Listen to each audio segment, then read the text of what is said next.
Selamat pagi Bapak Ibu yang dikasihi Tuhan. Bagaimana kabarnya pagi ini?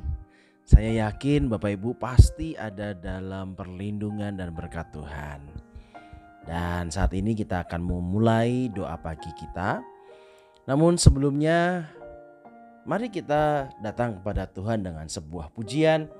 Dan mari kita bersama-sama menaikkan pujian ini.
Bapak Ibu yang dikasihi Tuhan, mari kita bersama-sama berdoa. Mari kita berdoa.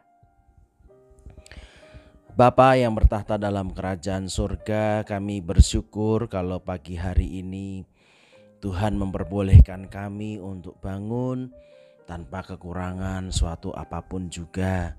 Kami bersyukur Tuhan menyertai setiap langkah kehidupan kami. Saat ini Tuhan, kami mau bersama-sama memulai ibadah doa pagi kami dan kami mau menyerahkannya ke dalam tangan Tuhan.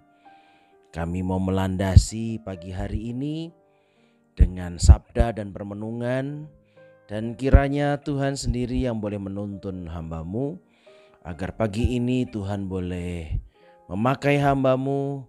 Melalui sabda-Mu ini Tuhan, kami boleh ditegur dan diingatkan.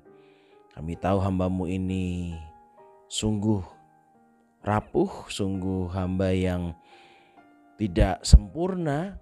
Namun biarlah Tuhan melayakkan dia pada pagi hari ini untuk menyampaikan sabda Tuhan. Terima kasih ya Bapa, dalam nama Tuhan kami Yesus Kristus kami berdoa, kami mengucap syukur. Amin. Bacaan hari ini terambil dari kitab Amsal 14 ayat 15. Saya akan bacakan untuk kita semua. Orang yang tak berpengalaman percaya pada setiap perkataan, tetapi orang yang bijak memperhatikan langkahnya. Beberapa waktu yang lalu persekutuan kita sempat diwarnai dengan berita yang tak sedap yang beredar di masyarakat. Kejadian itu membuat saya berpikir betapa cepatnya berita itu tersebar.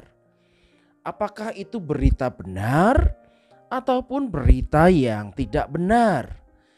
Ketika berita itu tidak benar, apalagi merugikan kita atau merugikan keluarga kita atau orang yang kita kenal, maka kita merasa marah tidak terima dengan orang yang menyebarkan berita tersebut. Akan tetapi pernahkah kita menyadari bahwa ternyata kita juga sering menyebarkan berita-berita yang tidak benar.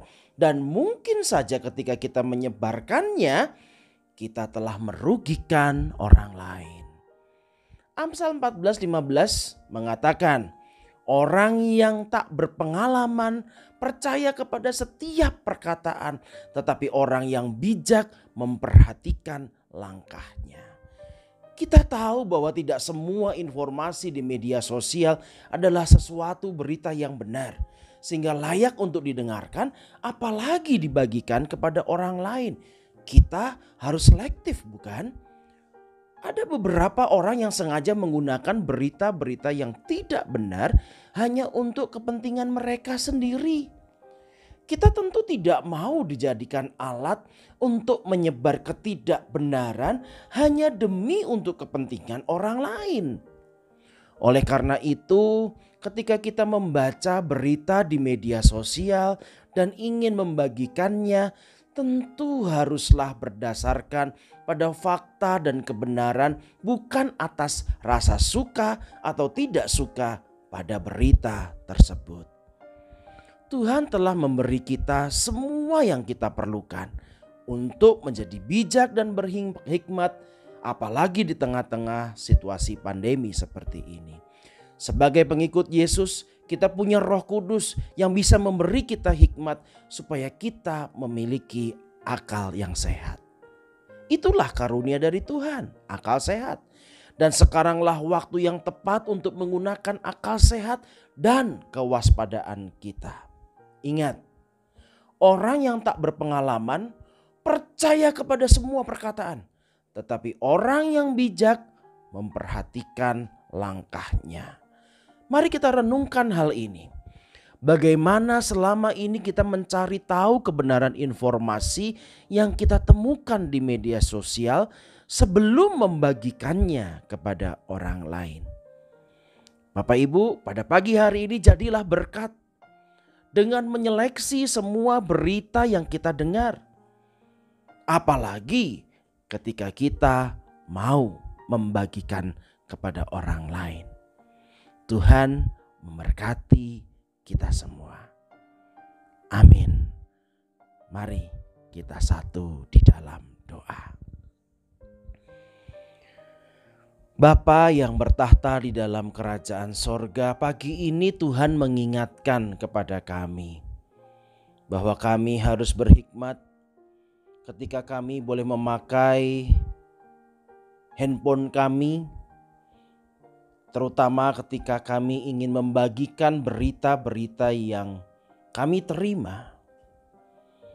Kami tidak ingin menjadi persoalan.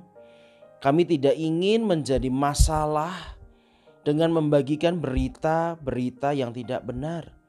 Sehingga berita itu justru malah meresahkan banyak orang.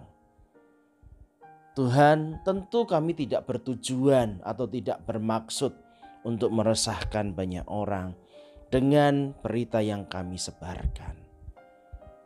Yang kami rindukan adalah ketika kami mendapatkan berita itu, kami merindukan supaya orang lain tahu sesuai dengan apa yang kami tahu, supaya apa yang kami rasakan juga dirasakan oleh orang lain.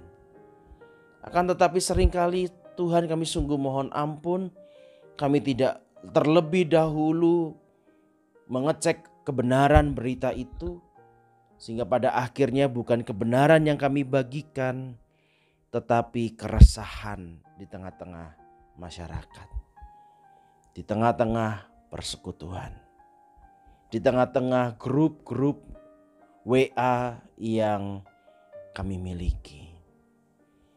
Bapak, pagi ini firman Tuhan mengajar kami untuk menjadi berkat dengan media sosial. Media sosial yang kami miliki bukan untuk menebarkan ketakutan. Media sosial yang kami miliki bukan untuk menyebarkan berita ketidakbenaran. Ya Tuhan, mampukanlah kami, anak-anak-Mu, sungguh-sungguh berhikmat dengan kami menyandarkan hikmat kami ini kepada Roh-Mu yang kudus. Karena kami tahu dalam keberdosaan kami adalah orang-orang yang telah jatuh dalam dosa. Pikiran kami pikiran yang jahat dan kami tidak berhikmat. Ya Tuhan, pada hari ini kami juga teringat akan sahabat-sahabat kami yang pada saat ini mungkin harus bergumul dengan perekonomian mereka di tengah-tengah situasi pandemi ini. Kami berdoa Tuhan, kiranya Tuhan sendiri menguatkan dan Tuhan sendiri yang memampukan apa yang menjadi pergumulan mereka. Tuhan berikan jalan keluar. Berikan berkat demi berkat ya Tuhan, supaya mereka juga boleh tercukupi. Saat ini Tuhan, kami juga mau berdoa untuk jemaat Tuhan yang sakit. Kami mau berdoa Tuhan untuk rekan-rekan kami yang mungkin kami tidak tahu sedang ada dalam keadaan duka atau susah. Ya Tuhan, jenguklah mereka satu persatu, berikan mereka kekuatan, kemampuan untuk melewati semua. Kami meyakini Tuhan akan selalu menyertai dan memberikan berkat-berkat bagi kehidupan mereka. Bapa dalam sorga, pada saat ini kami juga mau berdoa bagi tenaga medis yang membantu mengupayakan kesembuhan dalam menghadapi wabah ini. Berikan kekuatan, berikan hikmat yang berasal dari Tuhan. Kami percaya Tuhan sendiri menyertai mereka. Dan kami juga mau berdoa bagi pemerintah agar Tuhan juga memberikan hikmat pada pemerintah. Kiranya Tuhan juga menyertai setiap keputusan-keputusan yang dilakukan oleh para pemerintah kami. Dan kami percaya itu juga berasal dari Tuhan. Terima kasih ya Tuhan, inilah doa dan permohonan kami. Dan kami akan melanjutkan kehidupan kami pada pagi hari ini dengan percaya bahwa Tuhan menyertai kami. Kami meyakini bahwa kasih karunia Allah yang melampaui segala akal pikiran kami, kasih setia dari Tuhan kami Yesus Kristus yang telah berkorban di atas kayu salib itu, dan Roh Kudus, Roh yang menyempurnakan dan menghibur kami, ada pada kami dari sekarang sampai selama-lamanya. Amin. Bapak Ibu yang dikasihi Tuhan, kita akan mengakhiri ibadah doa pagi kita pada hari ini. Terima kasih sudah bersama-sama dengan kami, dan kita akan berjumpa pada hari Kamis mendatang. Dan kami percaya bahwa Tuhan selalu menyertai dan memberkati kita semua. Dan sebelum kita berpisah, mari kita naikkan sebuah pujian.